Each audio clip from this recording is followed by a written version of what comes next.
ফরিদপুর, গাজীপুর ও নওগাঁয় সড়কে ঝরেছে 10টি প্রাণ। এর মধ্যে ফরিদপুরে ট্রেন ও মাইক্রোবাসের সংঘর্ষে 5 জন মারা গেছে।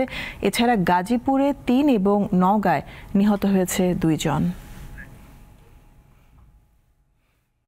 মঙ্গলবার ভোরে নারায়ণগঞ্জ থেকে পরিবারের সবাই মিলে বেড়াতে গিয়েছিলেন ফরিদপুর সদরের গেরদা এলাকায়। কিন্তু কে জানতো এ যাত্রাই হবে অনেকের শেষ যাত্রা। ফরিদপুর থেকে ফেরার পথে মঙ্গলবার দুপুর 12টার দিকে গেরদা এলাকার মুন্সিবাজার রেল ক্রসিং পার করার সময় ঢাকামুখী মধুমতি এক্সপ্রেস ট্রেনের ধাক্কায় পাশের খাদে পড়ে যায় মাইক্রোবাসটি। দুর্ঘটনায় 5 জন নিহত এবং 4 জন আহত হয়েছে।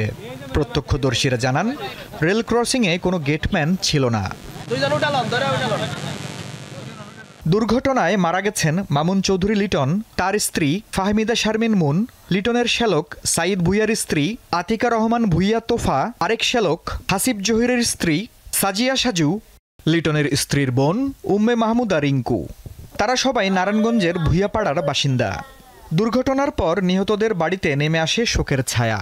ফরিদপুর থেকে ঘুরতে আসছিল, তো ঘোরা শেষে যাওয়ার পথে আবার যখন নারায়ণগঞ্জ চলে যাবে, যার পথে দুর্ঘটনা ঘটছে।